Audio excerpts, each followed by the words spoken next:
Hello friends, this is Midnight Chills. Before we begin, I'd like to give a huge shout out to tonight's author, Caleb Sliger, also known as Cecily1987. Tonight's story is a continuation of The Job Offer, which was written by Darius McCorkindale. Without further ado, I present to you The Job Offer, Blood-Soaked Liar.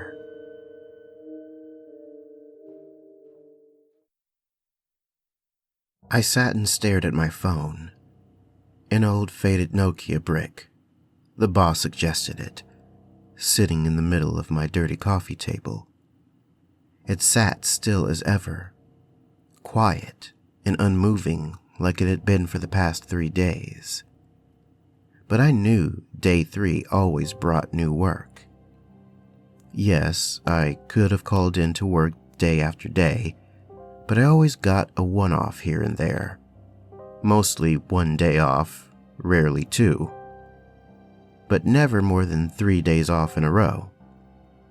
Like it was an unofficial policy.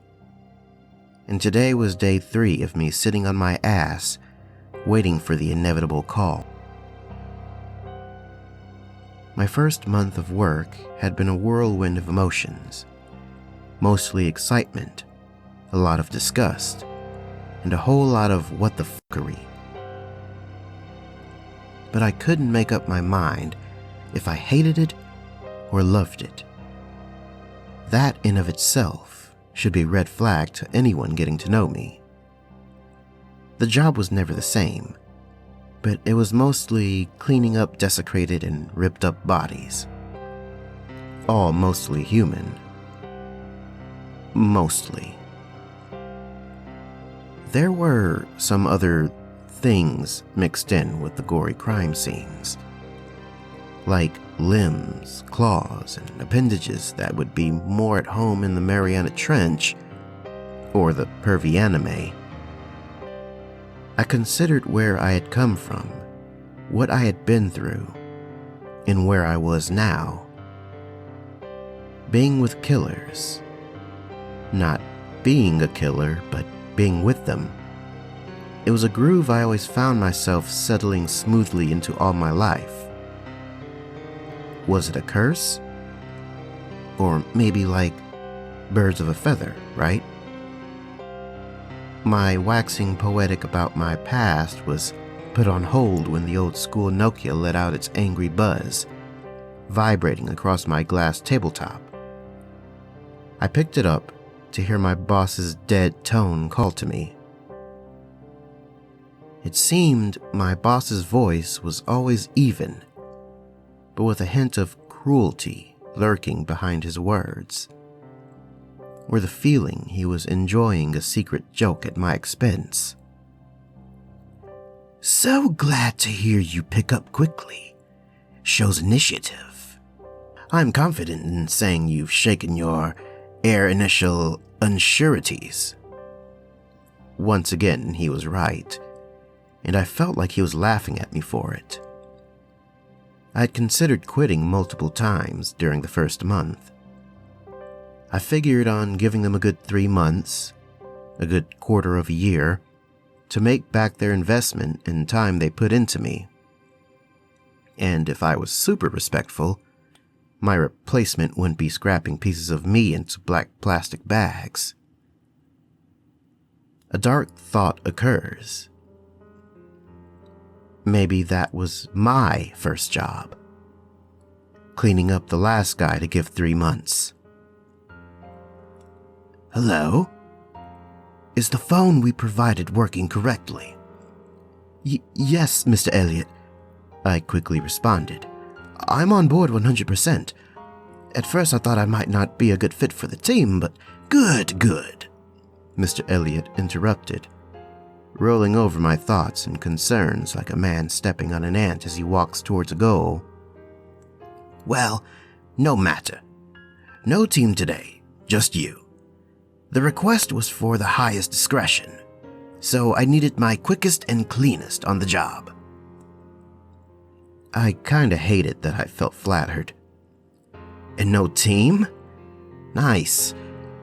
Those assholes were weird. I preferred to work alone and not have to watch my back the whole shift. Once again, Mr. Elliot read my mind and answered my next question preemptively. Triple the rate, 12-hour window. Can be lengthened if necessary. Let me know upon your personal evaluation of the job site. Endorphins dumped into my system as I considered the high pay and the reason for it. I couldn't help my dark curiosity from getting the better of me. I kind of wanted to see this. I wanted to see the carnage. 15 minutes later, a black Mercedes came to pick me up, and off I went to the mysterious job site. The driver told me a dumpster had been placed on site and would be absconded away when the job was finished. Yes, now I was very interested in what awaited me at the job site. As I sat in the back of the pristine Mercedes, I had no cell phone service and no one to talk to. The driver had retreated back behind his roll-up window. I also realized the windows were tinted black on the inside to keep me from seeing where I was being taken. I guess it was better than a bag thrown over my head by some goon on Mr. Featherstone's payroll. 40 minutes later, the vehicle came to a stop and the automatic doors unlocked. I sat still for a while, waiting for the driver to open the door for me, but no dice. I had to open my own damn door. I stepped out into the crisp evening air. The sun was going down, and the soothing sound of wind blowing through the trees surrounded me. I was in some forest clearing by the side of a gravel road. The Mercedes wasted no time in almost hitting me with the side mirror as it backed up and zoomed away. I turned to see what he was so adamant on getting away from. In front of me, 30 meters out, up on a hill, was a giant 3-story mansion dominating the skyline. It towered over the trees that packed tightly against it as it stood elevated up the hill. It was old, but beautiful in that haunted downtown Abbey way. I cursed the asshole driver as I began my hike up the hill. True to their word, my employers had provided a blue metal dumpster outside the building, with a pallet of cleaning product neatly packed together. How did they get all this here so quickly in these deep woods? Did they drop this shit off with a helicopter? I walked up the creaky steps to the front door. I half expected the door to open on its own, like the cliché in every haunted house story. It didn't open on its own, but was already cracked ajar. The door handle smashed inwards along with bits of the door frame splintered. I exhaled slowly as I pushed the door open with my foot, ready for anything to rush at me from inside the mansion. But halfway open and nothing moved inside the quiet house. I pushed the door a little further to let the surviving sunlight shine into the entryway. The door stuck on something and wouldn't give. I looked down to see my first client, a man, crumpled up on the ground, a knife jammed up under his chin. A thick pool of blood saturated the dead man. His eyes rolled back in his head, and his brow furrowed in a perpetual scowl. His mouth pinned shut by the knife, but still oozed blood and spit from between closed lips. Of course, the house was dark, but there was no light switch by the door. I could see the warm glow of light in a room to my right, but it wasn't enough to illuminate anything else. I thought of using the flashlight app on my phone, but quickly remembered I didn't have a modern phone. I had the prehistoric Nokia. I looked back at the pallet of cleaning supplies, and thank God, there were flashlights and glow sticks. One was a standard heavy-duty mag light, a super bright LED light made to look and carry like an old lantern, and lastly, the one with an elastic strap to fit across my head like a coal miner. I set up quickly, head strapped, mop and bag of supplies in one hand, and heavy mag light in the other. I appreciate the heaviness of the big light. It could easily be used to crack somebody across the dome in a pinch. I put on a fresh face mask, took a deep breath, and pushed into the dark house.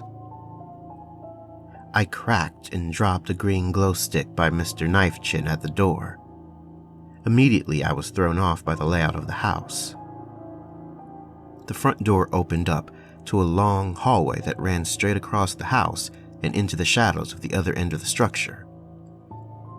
Doorways lined each side of the hallway, but they were spaced irregularly. 5 doorways on the left and 3 on my right. The first doorway on the right next to me was flush against the wall of the front of the house, and the last 2 were very close together all the way at the end. The doorways on the left seemed a little better. All 5 were spaced out pretty evenly except for doorway 2 and 3 were only 6 inches away from each other. Who builds a house like this? Some sort of idiot or artist? That's who I suspected. It was like a child's attempt at a house. Or a house from a bad dream. The layout made no sense at all. As any sane person would expect, I expected the number of doorways to annotate the number of rooms running off the main hallway. 5 rooms on the left and 3 on the right, right? Well, that turned out to be a lie. There was the main hallway, a giant-ass room on the left, and a giant-ass room on the right. All the doorways led into the same huge rooms on either side. But I had to worry about the strange building layout later. Now I had to go body hunting. On my first initial peeks into both rooms, I caught the sight of bodies in both rooms. I took the left room first. The closest 2 bodies were laying right next to each other. A black male with blood all over his mouth with multiple gunshots in his chest. His hands were frozen in awkward curled fists, indications of a very painful death. The man next to him was wearing a ski mask and camo, his throat ripped out, blood all over his face and torso that had also pooled under the 2 of them. A gun in his hand, slide rocked back to show it was empty. It didn't take a genius or CSI specialist to figure out what happened. Black dude tackled Camo Man. Camo Man emptied the clip into the black guy's belly before the black guy ripped Camo Guy's throat out with his teeth and rolled off him to die. That's pretty hardcore. Further down the long room was a few chairs placed randomly and an old, hairy, 70s-looking throw rug smushed up against the wall. I found my next body at the far end, half of the top of his head missing, propped against the far wall. He was a pale white man with loose-fitting clothes, some sort of petticoat and yellow shorts. A top hat lay bloody in his lap. Come to think of it, the dead dude at the door and the black guy also had weird clothes on. Going back to check, I noted that the black man was shirtless, barefoot with blue jeans, a belt around his waist that didn't go through the loops, and a gold watch on either hand. The guy with a knife in his neck was the closest to being normal, except he was wearing heavy winter clothes like a big puffy jacket, beanie, and gloves, with no shirt underneath and unzipped. Was this some crazy cult that decided to dress like idiots? Why had they been attacked by Camo Dude? Maybe the mystery would be revealed when I explored the right side room. Oh boy, did the right side room have answers, and raise more questions. There was a dinner table in the middle of the room, bodies all around it. On the table was a young woman, red-haired, young. She was bound hands and feet with rope, a knife sticking out the center of her chest, just like Dexter would do in the TV show. Her eyes opened and her mouth wide in a forever scream. I felt a twinge of sadness for her. I was usually good about keeping my emotions in check around the dead, but this girl felt different from the rest of the jokers laying dead in the house. She seemed like an innocent, like a victim.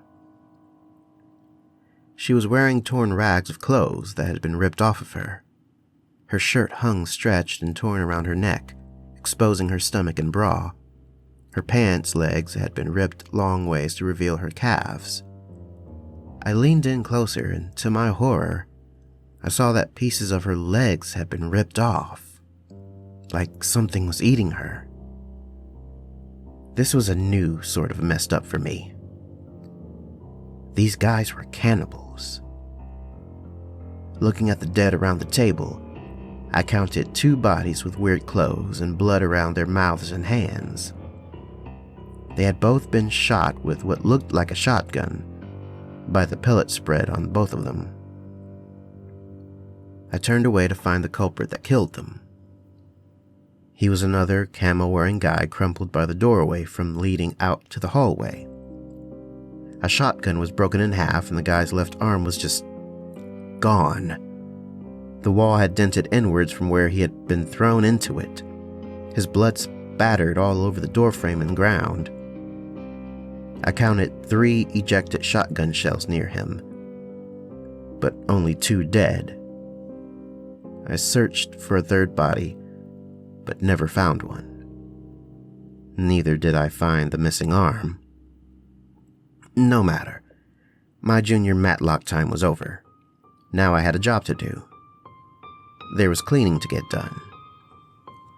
I began the arduous task of cleaning up evidence, wrapping up bodies in tarps and hauling them to the dumpster.